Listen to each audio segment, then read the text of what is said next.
CP MLC Anantha Babu రాసలీల video బయటపడింది. గతంలో మాజీ ఎంపీ గోరెంట్ల మాధవ్ మాదిరిగా అనంతబాబు వీడియో కాల్లో అశ్లీలంగా ప్రవర్తించిన వీడియో సోషల్ మీడియాలో వైరల్ గా మారింది. ఆ వీడియోను సెన్సార్ చేసి టీడీపీ సైతం పోస్ట్ చేసింది. ఈసారి జగన్ ప్రియ శిష్యుడు అనంతబాబు రంగంలోకి దిగాడంటూ విమర్శలు చేసింది. దళితులను చంపి డోర్ డెలివరీ చేసిన వైసీపీ ఎమ్మెల్సీ అనంతబాబు బాగోతం అంటూ వీడియోను టీడీపీ ట్వీట్ చేసింది.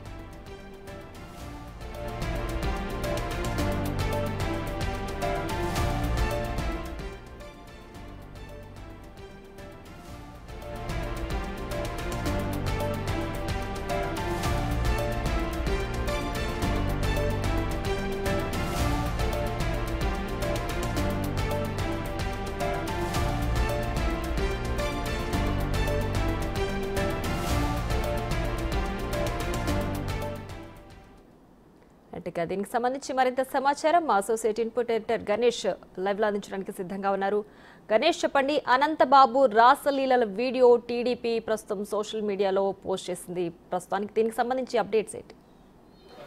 అంటే వైసీపీ ఎమ్మెల్సీ అనంతబాబుకు సంబంధించిన 2 నిమిషాల 35 సెకండ్ల వీడియో ఇప్పుడు సోషల్ మీడియాలో ట్రెండింగ్ వీడియోగా నడుస్తుంది. మీరు అన్నట్లు నిజంగానే ఇది ఒక రాసలీలకు సంబంధించిన వీడియోలాగా మనకు కనిపిస్తుంది. తన ప్రైవేట్ పార్ట్లను చూపిస్తూ అవతల వ్యక్తులతో మాట్లాడడం కావచ్చు, లేదా సంభాషణ కావచ్చు, లేదా వాళ్ళతో ఒక మ్యూచువల్గా ఉండే ఒక అండర్స్టాండ్తో మాట్లాడుతున్న వీడియోలాగా మనకైతే స్పష్టంగా ఇందులో కనిపిస్తోంది.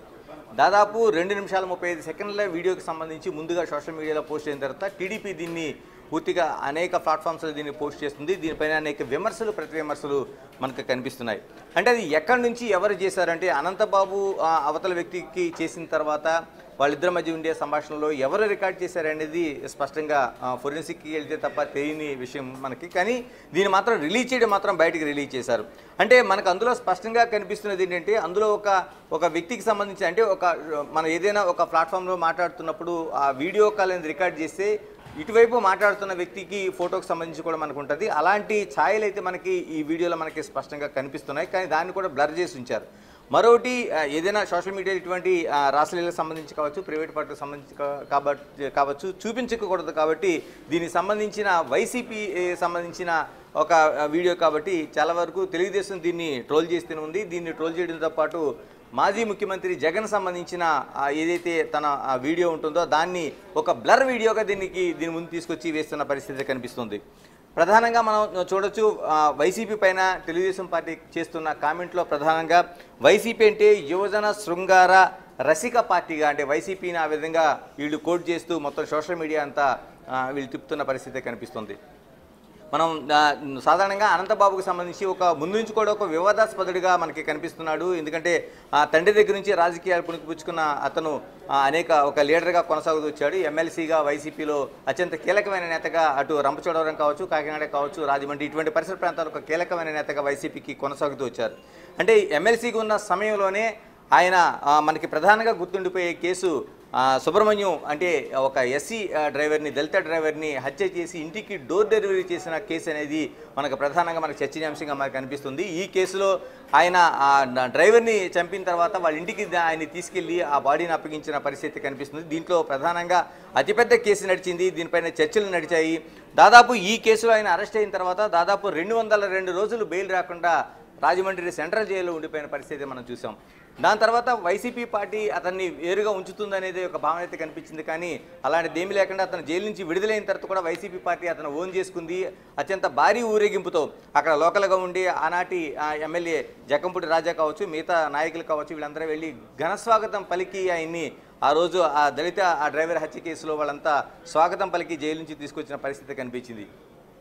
అయితే ఈ ప్రభావం ఆ జిల్లాలో ఉండే అనేక నియోజకవర్గాల పడిందనేది వైసీపీ ఇప్పటికే ఎన్నికల తర్వాత అనేక విశ్లేషణ చేసింది. ఇప్పుడు తాజాగా ఉండే ఈ వివాదానికి సంబంధించి చూస్తే మరో అతిపెద్ద వివాదంగా, అంటే ఏదైతే ఇటువంటి రాసలీల వీడియో ఉందో ఈ వీడియో అనేది ఆ పార్టీకి ఇబ్బంది పెట్టే విధంగా, అంటే ఇప్పటికే ఆ జిల్లాలో పూర్తిగా స్థానాలు కోల్పోయిన పరిస్థితి వైసీపీ కనిపిస్తుంది. అనేక మంది గెలుస్తామనుకున్న నాయకులు కూడా గెలవలేకపోయారు. ఇలాంటి పరిస్థితుల మధ్య కీలకమైన నాయకుడిగా ఉండే అతనికి వస్తున్న వీడియోని చూస్తే చాలా వరకు ఇబ్బంది పడుతున్నారు చాలామంది. దానికి ఏం సమాధానం కౌంటర్ చేయాలో తెలియని పరిస్థితి. ఇక అనంతబాబుకు సంబంధించి మనం చూస్తే ఆయన దీనిపైన భిన్న వాదనలు వినిపిస్తున్నారు. ఒకటి, ఆ వీడియో తనది కాదనేది చెప్పడంతో ఒక వాదన అయితే, తన మార్ఫింగ్ చేశారు ఈ వీడియో అనేది ఆయన కొన్ని మాధ్యమాలకి స్పష్టం చేసిన పరిస్థితి కనిపిస్తుంది. మరో వాదనగా తన వీడియోని తనకు చూపిస్తూ తనకు బ్లాక్మెయిల్ చేస్తున్నారు, ఇప్పటికే కొంత డబ్బులు వసూలు చేశారనేది ఆయన ఆ వాదన చేస్తూ వస్తున్నారు. ఇలాగ 3 వాదనలు భిన్న వాదనలు ఆయన కొనసాగిస్తూ వస్తున్నారు. దీంట్లోనే అసలు ఏది వాస్తవం, అసలు ఇంతకీ అనంతబాబుని ఎవరు ఈ విధంగా బ్లాక్మెయిల్ చేయాల్సి వచ్చింది, అంటే అతనితో రిలేషన్షిప్లో ఉన్న వాళ్ళు ఎవరు, అవతల వాళ్ళు, అది ఎంతకాలంగా కొనసాగుతుంది, దాదాపుగా ఇది పాత వీడియో అనేది వైసీపీ వర్గాల నుంచి స్పష్టం చేస్తున్నారు. దాదాపు 3 నుంచి 4 నెలల పాతదిగా వాళ్ళు ఒక అభిప్రాయాన్ని వ్యక్తం చేస్తున్నారు. అయితే జైలు నుంచి వచ్చిన తర్వాత జరిగిన ఘటనగా మాత్రం దీన్ని స్పష్టంగా చెప్పాల్సి వస్తుంది. ఎందుకంటే జైలు నుంచి వచ్చిన తర్వాత ఎన్నికలకు ముందు కాదు, ఎన్నికల తర్వాత అనేది స్పష్టంగా మనకు కనిపిస్తుంది. ఏదేమైనా ఇప్పుడు ఆ పార్టీని ఇరుకును పెట్టే అంశంగాను ఆ పార్టీ లీడర్లు ఏం సమాధానం చెప్పాలో, వైసీపీకి సంబంధించిన నాయకులు ఏం సమాధానం చెప్పాలో చెప్పలేని పరిస్థితి మనకు కనిపిస్తుంది. గతంలో కూడా మనకి గోరెంట్ల మాధవ్ది 2002లో ఆగస్టులో జరిగిన ఘటన మనం తీసుకుంటే, గోరెంట్ల మాధవ్ ఇప్పుడు ఎక్స్ఎంపీగా ఉన్నారు. ఆయన ఎంపీగా ఉన్న కాలంలోనే ఈ విధంగా ప్రైవేట్ పార్టీలు చూపిస్తూ ఒక వీడియోని అవతల వ్యక్తులతో సంభాషణ చేయడం కావచ్చు, లేకపోతే మూజువాణిలోన ఆయన సైకిల్ ద్వారా చేస్తున్న ఆ సిగ్నల్స్ ద్వారా చేస్తున్న వీడియో కావచ్చు, పార్టీని అత్యంత ఇబ్బంది పెట్టింది. ఇలాంటి పరిస్థితుల మధ్య వైసీపీ ఆయనకి టికెట్ కూడా కేటాయించలేదు గడిచిన ఎన్నికల్లోనూ. అంటే ఈ విధంగా ఇప్పుడు మనం ఆ గోరెంట్ల మాధవ్ ఘటన తర్వాత ఇప్పుడు అనంతబాబుది రెండో ఘటనగా ఆ పార్టీలో వాళ్ళని ఇబ్బంది పెట్టే ఘటనగా కనిపిస్తుంది. అందుకని పార్టీ ఏ విధంగా యాక్షన్ తీసుకుంటుంది, పార్టీ ఏ విధంగా స్పందిస్తుంది, ప్రధానంగా ఇప్పుడు టీడీపీ దీని అయితే క్యాష్ చేసుకునే పనిలో పడింది. పూర్తిగా టీడీపీ పార్టీ ఆ వైసీపీ పార్టీని తప్పుపట్టడంతో పాటు ఏదైతే అనంతబాబు గతంలో జరిగిన సుబ్రహ్మణ్యం కేసు ఉందో, అంటే దళిత డ్రైవర్ని హత్య చేసి ఇంటికి డోర్ డెలివరీ చేశారనే ఘటనలో ఎంత అయితే పెద్ద ఎత్తున ప్రచారం చేసిందో, ప్రచారం జరిగిందో, దాన్ని ఇప్పుడు ఈ ఘటనలో కూడా కీలకంగా అనంతబాబును టార్గెట్ చేస్తూ వాళ్ళు నడుపుతున్నారు. దీనిపైన అనంతబాబు నుంచి వస్తున్న వాదనలు ఏవైతే ఉన్నాయో దాన్ని అంటే ఒకే ఒక వాదనలా కాకుండా భిన్న వాదనలు చేయడంతో కొంత అనేక సందేహాలు, అనుమానాలు కూడా వ్యక్తమవుతున్నాయి. దీనిపైన పూర్తిగా క్లారిటీ ఇవ్వాల్సి గణేష్, అయితే ఈ వీడియో ఎవరు రికార్డ్ చేశారు అనేది ప్రస్తుతానికైతే మనకు తెలియదు. కాబట్టి అసలు అంటే గత కొంతకాలంగా చూసుకుంటే వైసీపీ పార్టీకి సంబంధించిన వ్యక్తుల వ్యక్తిగత విషయాలు ఇలాంటివి బయటకు రావడం వల్ల వైసీపీ పార్టీ ప్రతిష్ట దెబ్బతినే అవకాశం ఉంది. మరి అధినేత వీటికి సంబంధించి ఒక్కసారైనా స్పందించే అవకాశం ఉందా? ఇప్పటి వరకైతే ఇలాంటి విషయాలపైన ఆయన స్పందించలేదు. మరి వరుస ఘటనలకు సంబంధించి ఏమైనా స్పందిస్తారా? ఖచ్చితంగా, ఎందుకంటే వైసీపీ పార్టీని పూర్తిగా ఇరుకుని పెట్టేది, ఇబ్బంది పెట్టే ఘటనగా దీన్ని భావించాలి. గతంలో కూడా మనం చెప్పినట్టు 2002లో ఆగస్టులో జరిగిన గోరెంట్ల మాధవ్ ఘటనకు సంబంధించి కూడా పార్టీ ఇబ్బంది పడింది. దాన్ని ఇలాగే భిన్న కోణాల్లో ఆలోచించేసిన తర్వాత ఎక్కువగా తెలుగుదేశం పార్టీ దాన్ని టార్గెట్ చేసింది. బయట మిగతా అనేక సంఘాలు కూడా ఆ గోరెంట్ల మాధవ్ చర్యని తప్పుపట్టాయి.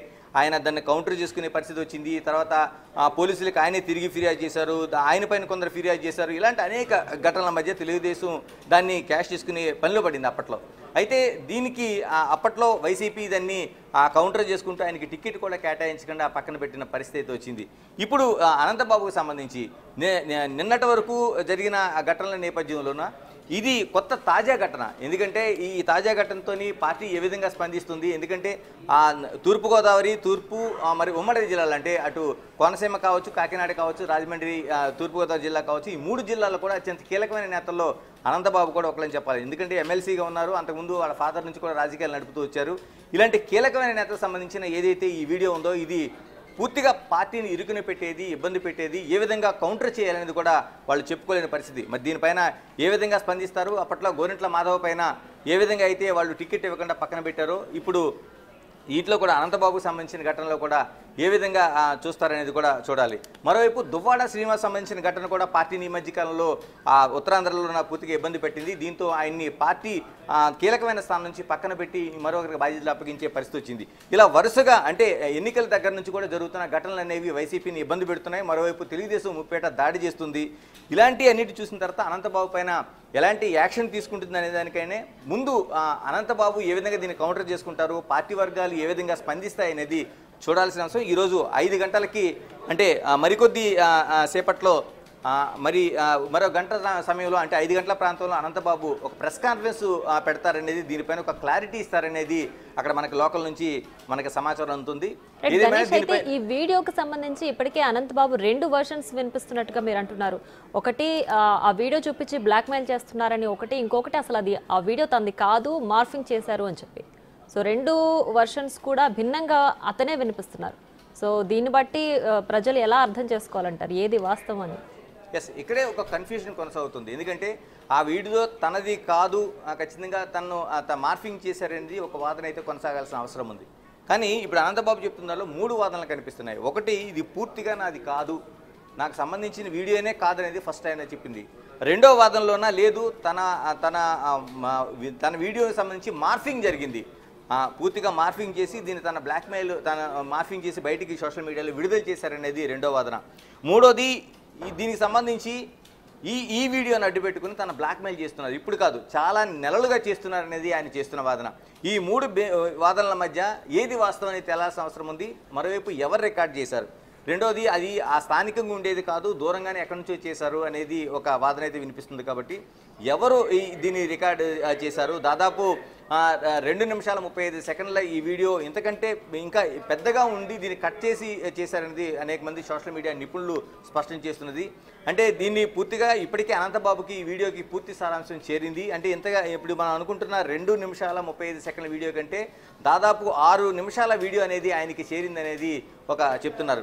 అంటే ఈ మొత్తం వీడియో అనేది ఆయనకి చేరిన తర్వాత బ్లాక్మెయిల్ చేశారా, లేకపోతే అతను బెదిరించడానికి చేశారా, లేకపోతే మ్యూచువల్గా ఆయనతో ఏదైతే సంభాషణ ఉందో లేకపోతే మిగతా ఈ యాక్టివిటీ ఉందో దీనికి సంబంధించి వాళ్ళతో విభేదాలు వచ్చిన తర్వాత దీన్ని బయట పెట్టే ప్రయత్నం చేశారనేది తేలాల్సిన అవసరం ఉంది. దీనిపైన ఇప్పుడు అనంతబాబు ఒక స్పష్టత చెప్పిన తర్వాత ఆయన నిజంగా తన సత్యలత నిరూపించుకోవడం కోసం పోలీసులకి ఫిర్యాదు చేస్తారా, లేకపోతే దీనిపైన సుమోటోగా ఎవరైనా స్వీకరిస్తారా, లేకపోతే టీడీపీ దీనిపైన ఏమి యాక్షన్ తీసుకుంటే, ఎందుకంటే ప్రభుత్వంలో వాళ్ళే ఉన్నారు కాబట్టి దీనిపైన ఎలా స్పందిస్తుంది అనేది మనం అన్ని కోణాల్లో చూసిన తర్వాత దీనిపైన ఒక స్పష్టత రావాల్సిన అవసరం ఉంది. ఏదైనా ప్రజాప్రతినిధులు ఈ విధంగా బరి తెగించి చేస్తున్న వీడియోలు కావచ్చు, వాళ్ళకి ప్రమేయం ఉన్నా ప్రమేయం లేకపోయినా అవతల వాళ్ళు బ్లాక్మెయిల్ చేసినా లేకపోతే మిగతా అంశాలు ఏదున్నా సరే వ్యక్తిగతమైనా సరే ఈ విధంగా వీధిని పడుతూ సోషల్ మీడియా వచ్చిన తర్వాత ప్రతిదీ కూడా బహిరంగమైంది. కాబట్టి ఇది పూర్తిగా వైసీపీని ఇబ్బంది పెట్టడంతో పాటు చాలా వరకు మనం సభ్య సమాజంలో ఉన్నాం కాబట్టి ఇలాంటి వీడియోల పట్ల ఒక పొలిటికల్ పట్ల కావచ్చు లేకపోతే నాయకుల పట్ల కావచ్చు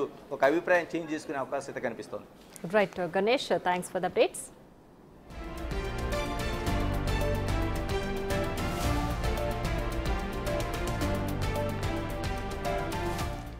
ఇక అనంతబాబు రాసలీలల వీడియోకి సంబంధించి మరింత సమాచారం మా ప్రతినిధి శివశంకర్ ఫోన్ లైన్ లో అందిస్తారు. శివశంకర్. Thank you. ఏదైతే తూర్పుగోదావరి జిల్లాకి చెందిన ఎమ్మెల్సీ అనంతబాబు రాసలీలలో వీడియో అంటూ కూడా టీడీపీ ట్విట్టర్ లో ఎక్స్ వేదికగా ఒక పోస్ట్ అయితే చేసింది. ఆ వీడియోలో చూసుకున్నట్లయితే న్యూడిటీ ఎక్కువగా ఉన్న వీడియో, ఇదైతే తన ప్రైవేట్ పార్ట్స్ ని చూపిస్తూ వీడియో కాల్ మాట్లాడుతూ ఉన్నట్లుగా అయితే ఆ వీడియో ఉంది. అయితే అనంతబాబు మాత్రం ఖచ్చితంగా ఆ వీడియోలో ఉన్న తన కానని తన ఫేస్ ని మాఫింగ్ చేసి కొంతమంది తను బ్లాక్ మెయిల్ చేశారంటూ కూడా చెప్తున్న పరిస్థితి అయితే కనిపిస్తోంది. దీనిపై వివరణ ఇచ్చేందుకు ఇప్పుడు 5 గంటలకి ఏదైతే అనంతబాబు ప్రెస్ కాన్ఫరెన్స్ కూడా ఏర్పాటు చేశారు. ఆ ప్రెస్ కాన్ఫరెన్స్ లో అతను ఏం చెప్తారనేది ఉత్కంఠ నడుస్తుంది. ఈ లోపు అయితే టీడీపీ మాత్రం దుమ్మెత్తిపోస్తుంది అని చెప్పుకోవాలి. ఎందుకంటే వైసీపీ రాసలీలల పార్టీ అని పెట్టుకోండి అని కూడా ట్విట్టర్ వేదికగా టీడీపీ పోస్ట్ చేసిన పరిస్థితులు కనిపిస్తున్నాయి. అయితే గతంలో ఏదైతే తన డ్రైవర్ గా పనిచేసిన సుబ్రహ్మణ్యంపై అతను దాడి చేసి అతన్ని చంపి డోర్ డెలివరీ చేశారంటూ కూడా అతనిపై అభియోగాలు ఉన్నాయి. అప్పుడు కూడా ఎమ్మెల్సీ క్యాన్సిల్ చేయాలంటూ కూడా వైసీపీ మీద తీవ్ర ఒత్తిడి అయితే తీసుకొచ్చారు దళితులందరూ కూడా. ఆ తర్వాత ఎన్నికల ప్రచారంలో కూడా కొన్ని దళిత వాడల్లో మా దళితుడిని చంపి మా పేటలోకి వచ్చి ఎలా ఓట్లు అడుగుతావు అంటూ కూడా అతన్ని ఎదురుదాడి చేసిన పరిస్థితులు కూడా ఉన్నాయి. ఇదే నేపథ్యంలో చూసుకున్నట్లయితే అనంతబాబు ఇష్యూ అయితే ఇప్పుడు జిల్లాలో హాట్ టాపిక్ గా మారింది. ఆ వీడియో అయితే సోషల్ మీడియాలో చక్కెర్లు కొడుతుంది. రైట్ శివశంకర్, అయితే ఇప్పుడు అనంతబాబు వీడియో మార్ఫింగ్ చేశారంటూ కూడా ఆయన ఆరోపిస్తున్నారు, బ్లాక్మెయిల్ చేశారంటూ కూడా చెప్తున్నారు. సో దీనికి సంబంధించి ప్రెస్ మీట్ విడుదల చేసే అవకాశం ఉందా? ఖచ్చితంగా 5 గంటలకి ప్రెస్ మీట్ పెట్టే అవకాశం ఉంది. ఆల్రెడీ ప్రెస్ కి కొంతమంది కూడా ఇంటిమేషన్ ఇచ్చినట్లు కూడా తెలుస్తుంది. అది ఏదైతే 5 గంటల తర్వాత ఆయన ఏం చెప్తారనేది చూడాలి. అయితే ఉదయం కొన్ని అనంతబాబుకి సంబంధించిన కొంతమంది వ్యక్తులు అయితే అతను కాదు అదంతా మాఫింగ్ చేసి అనంతబాబుని బ్లాక్ మెయిల్ చేసి ఎన్నికల ముందు ఇది రిలీజ్ చేస్తే మీ పార్టీకి నష్టం జరుగుద్ది, మీ పదవి పోయిద్ది, కాబట్టి మీరు ఖచ్చితంగా డబ్బులు ఇవ్వాలంటూ కూడా డిమాండ్ చేసినట్టు కూడా అనంతబాబు వారి సన్నిహితులతో చెప్పినట్లు కూడా సమాచారం మనకు అందుతుంది. Right Shivashankar, thanks for the updates. Thank you.